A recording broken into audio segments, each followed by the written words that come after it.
Alright. I said this little guy was gonna get a change because sitting in this saucer meant that the water didn't really flow through. In the last video, you might have noticed a big old puddle up here with my joke, because it was intended to be a joke, although I don't know if people got it, that I still got waterproof soil. Well, the soil is not waterproof, but because this fits in here so snugly, it wasn't allowing it to drain properly. And I kind of like that for the first little bit. But now I do not want the soil to stay so wet so long. So I've decided that we're going to do an intermediate step of letting it dry out a little bit in here, but still keeping a saucer under it so that you don't really get the secondary use of the drainage holes. Secondary use of the drainage holes? What in the world? This guy's gone completely fishy. He's nuts. Drainage holes are for draining, that's it. Yeah, well, maybe. But the secondary use, and I don't know that it makes a whole lot of difference, but when you take something like this basket plant and you don't set it on a table, maybe you set it on a grate or something where the air can go under the pot, I believe some air can get into those holes and kind of work its way up the pot.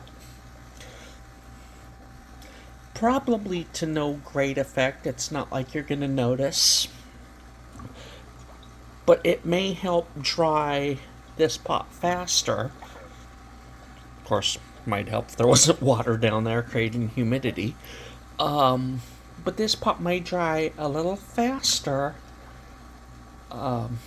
without anything blocking the air from, coming from the bottom up.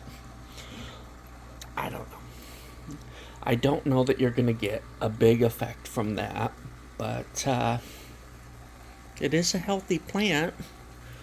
A little dehydrated because it had to wait for this to all happen. I should have done something a little bit different. Because this plant got a little dehydrated waiting for its spot, and I didn't think about it. So, yeah.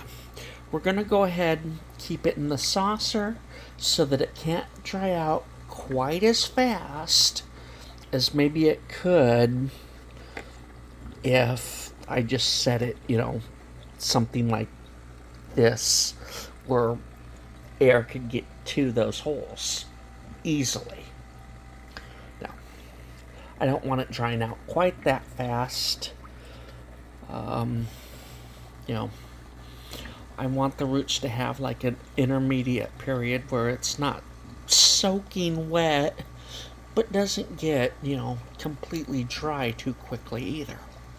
So, in a saucer. But a saucer, well, that's way too big. But, in a saucer of at least appropriate size, whereas this one was too small. So we're going to take all this, which looks like that water's full of nutrients. We're going to pour it back over. And we're going to let it soak through. And you can see it doesn't go through incredibly quickly, but it does soak through.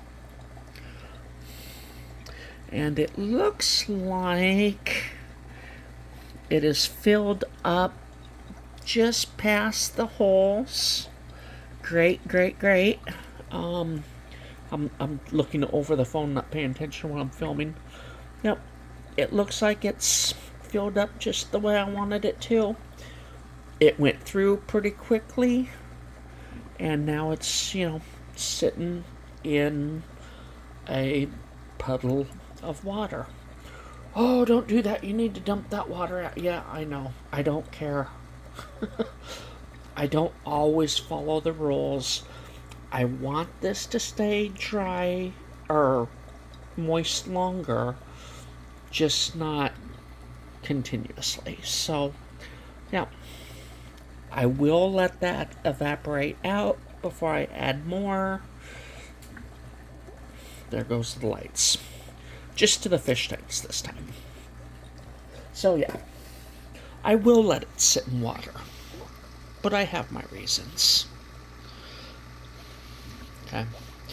That water will be gone before I water again, but ideally, the soil will still be moist when I water again. At least for what I'll call a cycle or two. So there's the changes for this little, what is it, syndonium? Yeah. So, that's another stage, letting it dry out a little more, not stay as wet. Just kind of a gradual shift into normal care. And with that, I will talk to you next time.